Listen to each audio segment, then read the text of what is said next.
అందరికీ నా హృదయపూర్వక నమస్కారాలు.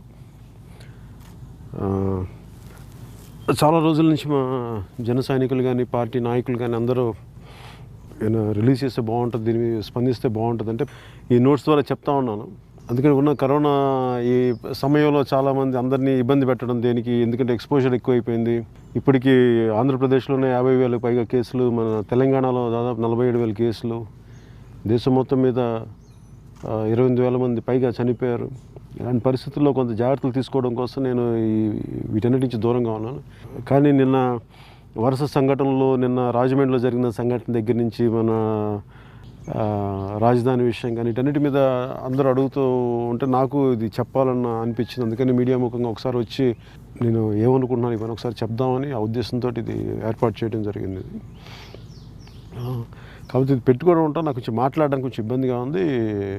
అది కూడా సోషల్ డిస్టెన్స్ మెయింటైన్ చేస్తున్నాం కాబట్టి కొంచెం తీసేసే నా సౌలభ్యం కోసం ఇది తీసే అవకాశం ఇప్పించని మనస్ఫూర్తిగా కోరుకుంటూ మీరు ప్లీజ్ అడగండి sir. Please. Thank you sir. నమస్కారం అండి.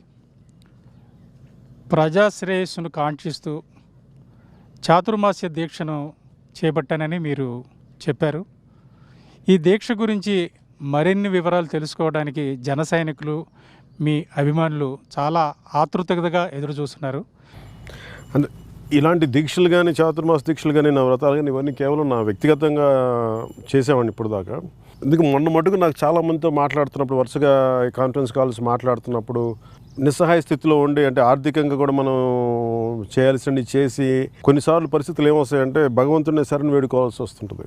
అందుకనే ఎలా చాతుర్మాస దీక్ష రాబోతుంది, దానికని కేవలం మనశాంతి కోసం కాకుండా ప్రజలందరూ బాగుండాలి అందరికీ అనే ఆ ఉద్దేశంతో స్టార్ట్ చేశాను. ఇది నాకు గత 2003 నుంచి నేను చేసుకుంటూ వెళ్తున్నాను.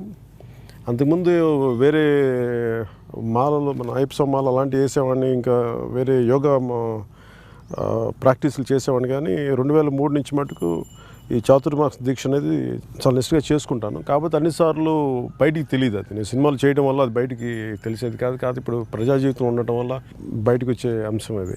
ఈ సృష్టిని నడిపే విష్ణుమూర్తి ఆయన సైనించే కాలం అది. అందుకని చెప్పి ఆయన భక్తులందరూ కూడా ఈ ప్రాసెస్ని గౌరవించే వాళ్ళందరూ, ఈ కల్చర్ని గౌరవించే వాళ్ళందరూ కూడా ఈ చాతుర్మాస దీక్ష చేస్తారు. ఇదేనంటే ఇది ఒక గృహస్థ ధర్మంలో ఉన్న నేను కొన్ని ప్రమాణాలు పాటించి ఒంటిపూట భోజనం చేస్తూ కింద పడుకోవటం ఇవన్నీ ఉంటాయి. ఇది వచ్చే డిసెంబర్ కార్తీక మాసం దాటే వరకు ఉంటుంది. ప్రపంచంలో కరోనా అల్లకొల్లాలను సృష్టిస్తుంది, మన దేశాన్ని కూడా చుట్టుముట్టింది. ముఖ్యంగా ఈ కరోనా చేసే విలయాన్ని అంచనా వేయడంలో ఆంధ్రప్రదేశ్ ముఖ్యమంత్రి శ్రీ జగన్ రెడ్డి గారు విఫలమయ్యారని వైద్య రంగం నిపుణులు అంటున్నారు. మీరేమంటారు? మనం అపోజిషన్లో ఉన్నామని చెప్పేసి దీని మీద అలా కాకుండా దీన్ని న్యూట్రల్గా కూర్చొని అన్బయాస్డ్గా దీని గురించి మాట్లాడాలి అంటే ఇది ప్రపంచానికి వచ్చిన విపత్తు, ఇది ప్రపంచానికి వచ్చిన ఆపద ఇది. కాబట్టి ఇలాంటి పరిస్థితుల్లో ఏ ప్రభుత్వాలు సంసిద్ధత ఎక్కువగా ఉండుంటే ఆ తీవ్రతని తగ్గించే పరిస్థితులు ఉంటాయి. కాబట్టి ఇక్కడ మనకి కరోనా వచ్చినప్పుడు ప్రతి ఒక్కరు కూడా ఫస్ట్ నమ్మలేదు, ప్రపంచ దేశాలు కూడా. అలాగే ఆంధ్రప్రదేశ్ నాయకత్వం కూడా దీన్ని అలా వచ్చి వెళ్ళిపోయేది పెద్ద ఇష్యూ కాదు, ఇది ఫ్లూ లాంటిది అనేది. ఈవెన్చువల్గా ఫ్లూ లాంటిది అవుద్దేమో, కానీ ఈ లోపల ఇన్ని వేల మంది, ఇన్ని లక్షల మంది పడిపోవటం, ఇన్ని వేల మంది చనిపోవటం, అలాగే ఒకేసారి హాస్పిటల్స్కి తట్టుకునే ఇంత సమర్థత లేకపోవటం, ఇవన్నీ ఎవరు ప్రపంచమే ఊహించలేదు. అలాంటి సమయంలో 2 నెలల లాక్డౌన్ పీరియడ్ని ఖచ్చితంగా సద్వినియోగం చేసుకొని ఇంకా మనకు అప్పటికి స్పైక్ రాలేదు, మన లాక్డౌన్ విధించడం వల్ల మహమ్మారి బారిన పడలేదు. చేసిన తర్వాత ఒకసారి ఇబ్బడిముబ్బడిగా కేసులు పెరిగిపోవటం, ఇంతమంది హాస్పిటల్స్కి వెళ్ళిపోవడం, చనిపోవడాలు, ఇవన్నీ ఇబ్బందులు ఉన్నాయి. మరి ఇలాంటి సమయంలో రాష్ట్ర ప్రభుత్వం ఇంకొంచెం జాగ్రత్తగా బాధ్యతగా ఉండుంటే బాగుండేది. కాకపోతే వాళ్ళు మనం కూడా నేను ట్వీట్ చేశాను, టెస్టింగ్ విషయంలో చాలా బాగా చేశారని చెప్పి అది మనస్ఫూర్తిగానే చేశాను. అది దాంట్లో నేను ఇంకా వేరే మనస్ఫూర్తిగానే చేశాను, బాగా చేశాను అలాగని. కాకపోతే టెస్టులు నిర్ధారణ చేసిన తర్వాత రోగులు హాస్పిటల్స్కి వెళ్తే అక్కడ వైద్య సదుపాయం కానీ, లేదంటే వాళ్ళకి ఆహార సౌకర్యం కానీ ఇవన్నీ సరిగ్గా లేవు. అలాగే ఇంట్లో వాళ్ళకి ఒకళ్ళు వస్తే కూడా కూర్చోబెట్టి మీరు ఇంట్లోనే కూర్చొని చేసేయండి, ఇవన్నీ యంత్రాంగం మరింత బాధ్యతగా లేదనేది నేను ఇన్ని కాన్ఫరెన్స్ కాల్స్ మాట్లాడి అన్ని క్షేత్రస్థాయిలో మాట్లాడుతున్న ప్రతి ఒక్కరు చెప్పేది ఇది. దీన్ని ఖచ్చితంగా ఇది, ఎందుకంటే ఇది ప్రభుత్వానికి కూడా తెలుసు కాబట్టి ఇది ఒక రోజులో ఇంకా ఆగిపోయేది కాదు. దీంతో మనం ఇది చాలా కాలం ఉండే జబ్బు ఇది. ఫైనల్గా ఇది మనందరికీ ఈ ఫ్లూ స్థాయికి వెళ్ళే వరకు దీనికి ఒక వ్యాక్సిన్ కనిపెట్టే వరకు మనందరం చాలా అప్రమత్తంగా చాలా జాగ్రత్తగా ఈ శారీరక దూరం పాటిస్తూ ఇమ్యూనిటీ పెంచుకునే పరిస్థితులు కానీ ఇవన్నీ కావాలి. ఎందుకంటే రాష్ట్రాన్ని నడిపే వ్యక్తులే దీన్ని కొంచెం మరింత బాధ్యతగా మరింత జాగ్రత్తగా చెప్తే క్షేత్రస్థాయిలో సామాన్య జనాన్ని కూడా దీని తాలూకు తీవ్రత అర్థమవుతుంది. అందుకని ఇలాంటి చెప్పడంలో కొంత నిర్లక్ష్యం వహించారు నాకు అనిపించింది. అందుకని అది రాష్ట్ర ప్రభుత్వం కూడా ఆ దిశగా ఆలోచించి చేయాలి అని నేను కోరుకుంటున్నాను. ప్రధానమంత్రి ఆవాస్ యోజన పథకం కింద ఆంధ్రప్రదేశ్లో సుమారు 10 లక్షల ఇళ్ల నిర్మాణం పూర్తయింది. మరో 3 లక్షల ఇళ్ళు నిర్మాణ దశలో ఉన్నాయి. ఈ ఇళ్ల నిర్మాణ కేటాయింపులో అనేక అవకతవకలు జరిగాయని, గతంలో కేటాయింపులు జరిగిన వారి పేర్లు కూడా తీసేసి వైసీపీకి అనుకూలంగా ఉన్న వారి పేర్లు రాస్తున్నారన్న ఆరోపణలు బలంగా ఉన్న నేపథ్యంలో మీరు బీజేపీతో కలిసి నిరసన దీక్ష ధర్నాలు చేస్తున్నారు. అంటే ముఖ్యంగా అంటే నిజంగా ఒక సొంత ఇల్లు ఉండటం అనేది అది ప్రతి ఒక్కరి కల. అది కేంద్ర ప్రభుత్వం సహకారంతో కేంద్ర ప్రభుత్వం నిధులతోటి ప్రధానమంత్రి ఆవాస్ యోజన వీటికి పథకం కింద ఇళ్ళన్నీ కడతా ఉంటారు, 2 లక్షల ఇళ్ళు. గతంలో కూడా ఇందిరాగాంధీ గృహ పథకం అని చెప్పేసి కాంగ్రెస్ ప్రభుత్వం ఉన్నప్పుడు ఆ ఇల్లు నేను మన కర్నూలులో పర్యటనకు పోయినప్పుడు చూస్తే ఇల్లు కట్టేస్తున్నాయి. ఎప్పుడు కూడా ప్రజా డబ్బు ప్రజాధనం దుర్వినియోగం అయిపోతూ ఉంది. అంటే ఎవరైతే లబ్ధిదారులు వాళ్ళకి ఎప్పటికి ఇవ్వరు. ఎందుకంటే రకరకాల వీళ్ళు మా పార్టీ వాళ్ళు కాదో, లేదంటే వీళ్ళు మనకు ఓట్లే లేదో, లేదంటే వీళ్ళకి మనకు సంబంధించిన లేదంటే ఆ ల్యాండ్స్ని అక్కడున్న స్థానిక రాజకీయ నాయకులు ఆక్యుపై చేసుకుందామనే ఉద్దేశంతో ఏదో రకరకాల కారణాలతోటి ఎప్పుడు కూడా ఇల్లు కట్టి వదిలేయటం అనేది ఒక రివాజ్గా మారిపోయింది. గత ప్రభుత్వం ఆంధ్రప్రదేశ్ ప్రభుత్వం కేంద్ర ప్రభుత్వం సహకారంతో దాదాపు 10,000 కోట్లు పైగా ఇన్ని లక్షల ఇల్లు నిర్మించిన తర్వాత సరైన లబ్ధిదారులకు ఇవ్వకుండా, ఇది నేను కర్నూలు వెళ్ళాను, మన మంగళగిరిలో చూసాను, తర్వాత అలాగే ఏ పర్యటనకి వెళ్ళినా కానీ ఎవరో ఒకరు కూర్చోబెట్టి నాకు రిప్రజెంటేషన్స్ ఇస్తూ ఉంటారు. ఇట్లాగా మేము డబ్బులు కట్టాం, ఒక సింగిల్ బెడ్రూమ్కి మేము 50,000 మొదటి విడత కట్టాం, 25,000 కట్టాం, తర్వాత మాకు ఇల్లు రాలేదు అనేది ఇప్పుడు వచ్చి అడుగుతుంటే అందరూ ఇచ్చే కంప్లైంట్ ఏంటంటే మీరు మా పార్టీకి ఓటే లేదు కాబట్టి మీరు ఇవ్వాల్సిన అవసరం లేదని కొన్ని కేసులు, లేదంటే మీరు అనుకూలంగా ఉంటానంటే అని చెప్పి మొత్తానికి ఇది ఒక అస్తవ్యస్తంగా తయారు చేశారు దీన్ని. నేను కోరుకునేది ఏంటంటే ఈ రోజున భారతీయ జనతా పార్టీ జనసేన పెట్టిన ఈ ధర్నా కూడా ఏంటంటే ఇది ప్రజలందరిలోకి వెళ్ళాలి. ఎందుకంటే మేము ఆ బాధితుల పక్షాన్ని నిలబడి వాళ్ళకి మేము బలమైన గొంతుకు అవ్వాలి. ఎందుకంటే ఇది నిజమైన లబ్ధిదారులకి ఎవరైతే డబ్బులు కట్టారో వాళ్ళకి ఆ పథకం కింద వాళ్ళకి ఆ ఇల్లు వాళ్ళు ఏ ఇల్లు కోసం డబ్బులు కట్టారో వాళ్ళకి ఇల్లు ఇవ్వాలని మనస్ఫూర్తిగా మేము వాళ్ళకి మద్దతు తెలుపుతా ఉన్నాం. ఇది అంతేగాని వీళ్ళు మన పార్టీ కాదు ఇలాంటివన్నీ చేస్తే మటుకు ఇవన్నీ ఒకటి పేర్చుకుని పెద్ద సమస్యలు అవుతాయి. అందుకని దయచేసి రాష్ట్ర ప్రభుత్వానికి కూడా నా విన్నపం, నిజమైన లబ్ధిదారులకు దయచేసి ఇచ్చేసేయండి ఆ ఇల్లు, మీరు ఇంకా ఆలస్యం చేయొద్దని మేము ఈరోజు కోరుకుంటా ఉన్నాం. ఈ ఇళ్లతో పాటు ఆంధ్రప్రదేశ్లో ప్రస్తుతం జరుగుతున్న ఇళ్ల స్థలాల పంపిణీ వ్యవహారం కూడా అనేక ఆరోపణలకు గురవుతుంది. ఈ ఇళ్ల స్థలాల కేటాయింపులో అవకతవకలు జరుగుతున్నాయని, అలాగే భూసేకరణలో రాజకీయ జోక్యం ఎక్కువగా ఉందని, 5-6 లక్షలు విలువ చేసే ఎకరం విలువ చేసే భూమిని కూడా 50 లక్షలకి అమ్ముతూ అందులో కమిషన్లు రాజకీయ నాయకులు స్వాహా చేస్తున్నారన్న బలమైన ఆరోపణలు ఉన్నాయి. మీరేమంటారు? అంటే ఎలక్షన్ టైమ్స్లో ఇచ్చే ఈ సోప్స్ కానీ అంటే మేము ఇవి ఇచ్చేస్తాం, ఈ చాలా ప్రమాణాలు చేస్తారు, కేవలం అవి ఎలక్షన్ల వరకే పరిమితం. ప్రజలు ఏంటంటే ఎన్నిసార్లు వాళ్ళు మోసం చేసినా కానీ అది నమ్మే ప్రజానీకం ఉన్నప్పుడు ఇలాంటి ఆటలన్నీ సాగుతూ ఉంటాయి. నిజంగా అంత భూమి ఉందా? ఎందుకంటే భూమి లేని చోట వర్టికల్గా మనం పెంచుతాం కానీ ఇళ్ళు కానీ ఇళ్ళ పట్టాలనేది అసలు చెప్తున్నప్పుడే దాంట్లో ఒక మోసం చేసే ఒక విధానం ఉంటుంది, దాంట్లో ప్రజల్ని వంచే విధానం ఉంటుంది. 10,000 మందికి ఇస్తామని చెప్పి ఒక 500 మందికి 1000 మందికి వచ్చి మిగతా 9,000 మందికి వదిలేస్తారు. కానీ పేపర్స్లో కానీ మీడియాలో కానీ వీళ్ళ 10,000 మందికి ఇచ్చినట్టుగా ఒక భ్రాంతి కలుగుతుంది.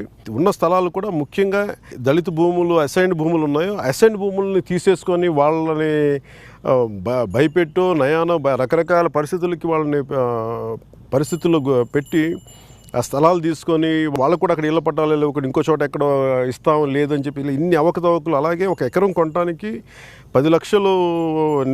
నేను కాన్ఫరెన్స్ కాల్స్ మాట్లాడి క్షేత్రస్థాయిలో నాకు వచ్చిన రిపోర్ట్స్ ఏంటంటే ఉదాహరణకి ఒక ప్రైవేట్ ల్యాండ్ కొనాలి అంటే అది 10 లక్షలు లేదంటే 8 లక్షలు 7 లక్షలు ఉన్న భూమి అయితే దానికి దాదాపు 4 ఇంతలు 7 ఇంతలు 3 ఇంతలు కొన్ని చోట్ల అయితే 50-55 లక్షలు పైగా కూడా దానికి ప్రభుత్వం చేత డబ్బులు ఇప్పించి అది రైతుల మధ్యలోనూ ఈ దళారీ ప్రభుత్వం ఎవరైతే నడుపుతున్నారో వీళ్ళందరి మధ్యలో ఇది చాలా విపరీతమైన మనకి నిధుల దుర్వినియోగం జరిగింది, చాలా అవకతవకలు జరిగినాయి అనేది మనకి ప్రతి చోట ఇది నాకు రిపోర్ట్స్ వస్తూనే ఉన్నాయి. అదే నేను గత కాన్ఫరెన్స్ కాల్స్లో కూడా ఇది చాలా బలంగా చెప్తా ఉన్నారు. ఖచ్చితంగా ఇళ్ల పట్టాల విషయంలో చాలా అవకతవకలు జరిగినాయి. దీనిని సరిచేయాల్సిన అవసరం రాష్ట్ర ప్రభుత్వానికి ఉంది. అలాగే ఎవరికైతే నిజంగా లబ్ధిదారులు ఉన్నారో వాళ్ళకి ఖచ్చితంగా పట్టాలు అందించాలి. ఇవ్వలేని పక్షంలో ఖచ్చితంగా వాళ్ళకి మేము ఎందుకు ఇవ్వలేకపోతున్నాం, దాని కాంపెన్సేషన్ ఏంటో కూడా వాళ్ళు ఆలోచించి చేయాలి తప్ప ఈ అవకతవకలు మటు ఖచ్చితంగా అరికట్టాలని మేము కోరుకుంటాం. రాజధాని విభజన, సిఆర్డిఏ చట్టం రద్దు 2 బిల్లులు శాసనమండలి ఆమోదం తెలుపలేదు. అయినప్పటికీ ఆంధ్రప్రదేశ్ ప్రభుత్వం ఈ బిల్లుల ఆమోదం కోసం గవర్నర్కు పంపాయి. దీనిని జనసేన ఏ విధంగా చూస్తుంది? ఈ ముఖ్యంగా 3 రాజధానులు, ఇక్కడ రాజధాని లేదు, లేదంటే రకరకాల కారణాల మీద మనకి శాసనసభలు మేము అసెంబ్లీలో తీర్మానం చేశాం కాబట్టి మనకి మండలిలో అవసరం లేదని చెప్పి, అలాగే రకరకాల టెక్నికాలిటీస్ పేరు మీద ఈ రోజున మళ్ళీ తీసుకెళ్ళి గవర్నర్ గారికి పంపించి ఆయన ఆమోదం కోసం ఈరోజు అందరూ వెయిట్ చేస్తూ ఉన్నారు.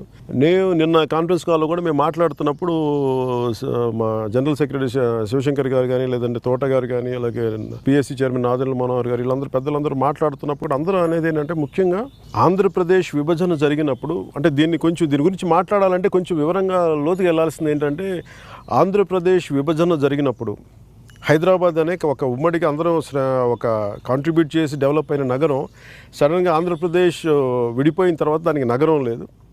అందుకే ఖచ్చితంగా ఒక బలమైన క్యాపిటల్ కావాలి. ఆ రోజున మేము మోడీ గారితో కూడా మేమందరం ఉన్నప్పుడు ఖచ్చితంగా బలమైన చక్కటి రాజధాని కావాలి అనేది. కానీ ఆ రోజు తెలుగుదేశం ప్రభుత్వం చేసింది ఏంటంటే, ఆ రోజు మోడీ గారు వీళ్ళందరూ మాట్లాడుతున్నప్పుడు మోడీ గారు చెప్పింది కూడా ఏంటంటే గాంధీనగర్ని ఉదహరించారు ఆయన. మేము బాంబేతో విడిపోయిన తర్వాత మాకు చాలా ఇన్ని సంవత్సరాలు పట్టింది, మీరు ఒక 2-3 వేల ఎకరాల్లో చాలా బలమైన చక్కటి రాజధాని చేసుకోవచ్చు, అది కాలక్రమంలో చాలా మీకు అభివృద్ధి అవుద్ది అనేది చెప్పారు. అందరూ దానికి ఆమోదించాం, అందరూ హర్షం ప్రకటించారు. కానీ తెలుగుదేశం ప్రభుత్వం వచ్చాక వాళ్ళు చేసిన తప్పు ఏంటంటే, అది వాళ్ళు తీసుకున్న విధాన నిర్ణయం లేదంటే వాళ్ళు ఆలోచించి కావాలని చేశారు, కారణాలు ఏమైనప్పటికీ అంత భూమిని సేకరించడం రైతుల దగ్గర నుంచి మేము ఆ రోజు నుంచి కూడా, నాకు వ్యక్తిగతంగా నేను ఆ రోజు నుంచి కూడా చెప్తా ఉన్నాను, పార్టీ పరంగా చెప్తున్నాను. ఎందుకంటే ఇంత రైతుల దగ్గర నుంచి ఇన్ని భూములు సేకరించి సింగపూర్ తరహా రాజధాని కట్టాలి దీనికి. అంటే సింగపూర్ తరహా రాజధాని కట్టాలంటే సింగపూర్ లాంటి ఒక వ్యవస్థ ఉండాలి అక్కడ. లీ క్వాన్ యూ లాంటి అసలు తను ఒక చైనీస్ వ్యక్తి అయ్యండి, చైనీస్ ఆరిజిన్ వ్యక్తి అయ్యండి, భారతీయులను కానీ మిగతా యూరేషియన్స్ని కానీ లేదంటే అక్కడున్న మలైస్ని కానీ అన్ని రకాల విభిన్నమైన జాతుల్ని సింగపూరియన్గా ఆయన ట్రీట్ చేయగలిగాడు. అలాంటి ఒక చాలా ఉన్నతమైన మనసు. అలాంటి రాజకీయ విధానం మనకి లేదు ఇక్కడ. అలాంటి రాజకీయ విధానం లేనప్పుడు సింగపూర్ తరహా రాజధాని అంటే ఇది కాన్సెప్ట్ అమ్మేయడానికి చేశారు తప్ప అంతంత భూములు తీసుకున్నప్పుడు మొదటి నుంచి నాకున్న భయం, ఆ రోజున రైతులకి చెప్పాను, మొన్న కూడా రైతులకి చెప్పాను, ఈరోజు కూడా మాకు అనిపించింది అంత భూములు తీసుకుంటే అది ఎప్పటికైనా ఇబ్బంది అవుద్ది ఒకవేళ అభివృద్ధి చేయనప్పుడు అనేది ఉంది. ఆ రోజున మరి అందరూ కూడా దానికి మద్దతు తెలిపారు. కానీ ఈరోజు నిజంగా నష్టపోతుంది, రైతులు నష్టపోతూ ఉన్నారు. జనసేన తరపు నుంచి మేము కోరుకుంటుంది కూడా రైతులకి మేము ఖచ్చితంగా అండగా నిలబడతాం. మేము రైతులందరికీ అభివృద్ధి అనేది అన్ని చోట్ల జరగాలి, కానీ కేవలం రాజధానులు విడగొట్టినంత మాత్రాన అభివృద్ధి జరుగుద్ది అనేది కూడా, అది లాస్ట్ టైం మీకు సింగపూర్ తరహా రాజధాని అనే కాన్సెప్ట్ని ఎలా అమ్మారో తెలుగుదేశం పార్టీ నాయకులు, ఈసారి కూడా మనకి అధికార వికేంద్రీకరణ అని చెప్పేసి మళ్ళీ 3 రాజధానుల మీద చేయడం కూడా, ఇది కూడా అలాంటి కాన్సెప్ట్ అమ్మడం తప్ప ఇంకోసారి ప్రజలకి ఒక కళ చూపించడం తప్ప నిజానికి వాస్తవానికి అది ఏ రూపు దాల్చదు కూడా అవన్నీ. అందుకని ఇవన్నీ ఆపేసి నిజంగా వైసీపీ ప్రభుత్వం రైతులకి ఎంత అండగా నిలబడాలి. ఎందుకంటే మొన్న కూడా చాలా డిస్కషన్స్లో నేను చాలా పెద్ద స్థాయిలో వ్యక్తులతో మాట్లాడుతున్నప్పుడు వారికి కూడా ఒకటే తెలియజేశాను, రైతుల దగ్గర వాళ్ళు బతికే భూముల్ని వాళ్ళు అమ్ముకున్నప్పుడు, నమ్మి ఒక ప్రభుత్వానికి ఇచ్చినప్పుడు, ఆ భూముల్ని వాళ్ళు ఇప్పుడు వ్యవసాయం చేసుకోలేరు, వాళ్ళ భూములు మనం వాళ్ళు తిరిగి ఇవ్వలేం, వాళ్ళు అనుకున్న అభివృద్ధి చేయలేనప్పుడు రేపొద్దున వాళ్ళ పోనీ వాళ్ళు ఏదైనా ప్రొటెస్ట్ చేద్దాం, వాళ్ళకి నిరసన చేద్దామంటే 200 రోజుల పైగా పోలీస్ వ్యవస్థతోటి వాళ్ళ మీద దాడులు జరిపించి ఆడవాళ్ళని లేకుండా, చిన్నపిల్లలను లేకుండా, విద్యార్థులను లేకుండా, పెద్దవాళ్ళని లేకుండా దాడులు చేసి పోలీసుల చేత లాఠీలతోటి కొట్టించి పాపం అవన్నీ చాలా బాధాకరంగా అనిపించింది. నిజంగా దాంట్లో ఏదైనా అవకతవకలు ఉంటే అవి సరిచేసి ముందుకు తీసుకెళ్లే విధానమే ఉండాలి తప్ప దీనిని ఇలా చేస్తే నాకున్న భావన కానీ నాకున్న భయం కూడా ఏంటంటే, ఇది ఇంకొక నందిగ్రామ్ అవ్వకూడదు అన్నదే మటుకు నాకు ఖచ్చితమైన ఒక అభిప్రాయం ఉంది నాకు. ఎందుకంటే ఇలాంటి భావోద్వేగాలు చాలా సున్నితంగా ఉంటాయి, బయటికి కనిపించవు. చాలా దెబ్బలు తిని అవమానపడున్నారు. నందిగ్రామంలో చిన్న కొన్ని ఒక 1000 ఎకరాల లోపుకి అంత గొడవ జరిగింది దానికి. అలాంటిది ఈరోజు ఇన్ని వేల ఎకరాలకి దీన్ని నిర్లక్ష్యంగా వదిలేస్తే, రాష్ట్ర ప్రభుత్వం చిన్న సమస్య అని చెప్పి వదిలేస్తే మటుకు ఈ భావోద్వేగాల్లో తెలుగుదేశం పార్టీ కానీ వైసీపీ పార్టీ మీరు వీళ్ళ ఆధిపత్య పోరులో నలిగిపోయేది, రైతులు నలిగిపోతారు. వాళ్ళు ఇచ్చింది ఆంధ్రప్రదేశ్ ప్రభుత్వానికి, అది దృష్టిలో పెట్టుకుని రైతులకి అండగా నిలబడాలి. అది అన్ని పార్టీలు కూడా, భారతీయ జనతా పార్టీ కానీ జనసేన కానీ ఏ పార్టీలైనా సరే నిజంగా రైతులకు అండగా నిలబడాలని చెప్పేసి మనస్ఫూర్తిగా మేము మొదటి నుంచి అదే విధానం తీసుకుంటున్నాం. ఈ రోజుకి అదే మాట మీద మేము ఉన్నాం. కానీ దీంట్లో చాలా సున్నితమైన అంశం ఏంటంటే, మళ్ళీ ఇది పక్క జిల్లాలకి ఏదన్నా ఇబ్బంది పడద్దు అది అని అంటే ఇదేంటంటే కొన్ని విషయాలు ఉన్నప్పుడు నిర్మోహమాటంగా మాట్లాడుకొని చేయాలి. నిన్న కూడా తోట చంద్రశేఖర్ గారు, పార్టీ జనరల్ సెక్రటరీ, ఆయన కూడా మాట్లాడుతూ ఇది ప్రజాభిప్రాయ సేకరణ జరగాలి అన్ని ప్రాంతాల నుంచి అంటే, అది ఎంతవరకు జరుగుద్దో మనం పక్కన పెడితే, ఇది ఆ రోజున అందరూ కూడా ప్రజలందరూ ఆమోదయోగ్యంతో జరిగింది.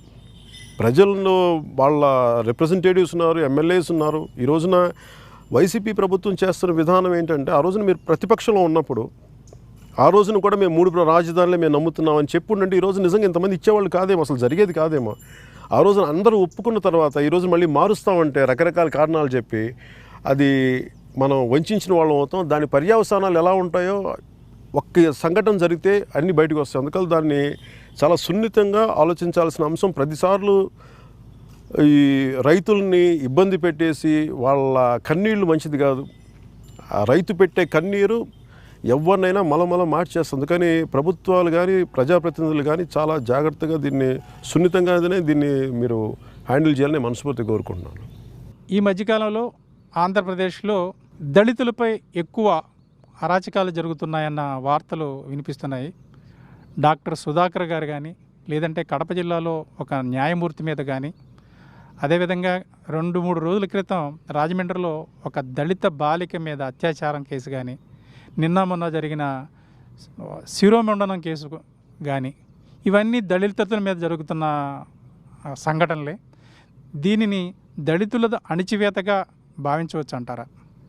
అంటే ఇది నేను రెగ్యులర్గా అలా ఎలా మాట్లాడాలంటే, కానీ నేనేం చూస్తున్నానంటే, దీంట్లో సాక్షాత్ ఈ రాష్ట్ర హోంమంత్రి దళిత వర్గానికి చెందిన వ్యక్తి, మరి ఆవిడ ఆధ్వర్యంలో ఇవన్నీ జరుగుతూ ఉంటే, మరి ఇన్ని కేసులు 1 కాదు 2 కాదు, ఒకటైతే ఒక యాక్సిడెంట్ అనుకోవచ్చు, 2 అయితే అనుకోవచ్చు, కానీ ఇది ఒక విధానంగా జరుగుతుంటే దీన్ని ఖచ్చితంగా ఆ వర్గం పట్ల వీళ్ళకి సానుకూల దృక్పథం లేదనేది అనిపిస్తుంది. ముఖ్యంగా ఆ వర్గాల నుంచి వచ్చిన హోంమంత్రి ఉండి వాళ్ళని రక్షించలేకపోవడం నిజంగా చాలా బాధ కలిగించే అంశం. రాజమండ్రిలో జరిగిన శిరోమండనం కేసులో దోషులు ఇంతవరకు కనీసం దోషులపై కేసులు కూడా పెట్టలేదు. అంటే ఇది కేసులు కూడా పెట్టట్లేదంటే దీని వెనకాల ప్రభుత్వం మద్దతు ఏమన్నా ఉందా? అంటే మద్దతు ఉందని అనుకోవాలి. ఎందుకంటే మీ ఒక సుధాకర్ గారి మీద ఒక మాట అన్నప్పుడు అంత బలంగా పనిచేసిన వ్యవస్థ, మరి అదే వ్యవస్థ ఒకళ్ళకి అన్యాయం జరిగినప్పుడు పని చేయాలి కదా. పని చేయకపోక వాళ్ళు కూడా కొంత ప్రభుత్వపు కార్యకర్తలాగా కొంతమంది పోలీస్ శాఖలో ఉండే కొద్దిమంది పని చేయటం మరి అలాంటి అనుమానాలకే దారితీస్తూ ఉంది. అందుకని అది నిజంగా ఇదేంటంటే ఇది నమ్మకం కలిగించే విషయాలు. ఇది ఏదో చిన్నగా కొట్టేద్దామనే విషయం కాదు, కానీ ఇది నమ్మకం కలిగేసి. ఎందుకంటే ఇలాంటి ఇష్యూస్లో దోషుల్ని కఠినంగా శిక్షించకపోతే, ఎవరైతే చేశారో, ఎవరినో నామకే వాస్తే ఎవరినో పెట్టి ట్రైనీ ఎస్ఐలను వీళ్ళని పెట్టి కాకుండా నిజంగా ఎవరైతే అసలు ఆ సంఘటన కారకులు అయ్యారో వాళ్ళందరినీ కూడా మీరు బలంగా శిక్షించకపోతే, అది రేపొద్దున రకరకాల దళిత సంఘాలు కానీ లేదంటే ప్రజా సంఘాలు కానీ ప్రతి ఒక్కరు ఇంక్లూడింగ్ మిగతా అలాంటి పార్టీలు కానీ ఖచ్చితంగా అలాంటి ఇష్యూస్ ఖచ్చితంగా బలమైన మద్దతు ఉంటుంది ఖచ్చితంగా. ప్రభుత్వం దీన్ని స్పందించి ఎవరైతే దోషులున్నారో వాళ్ళు ఖచ్చితంగా శిక్షించాలని మనస్ఫూర్తిగా కోరుకుంటున్నాను.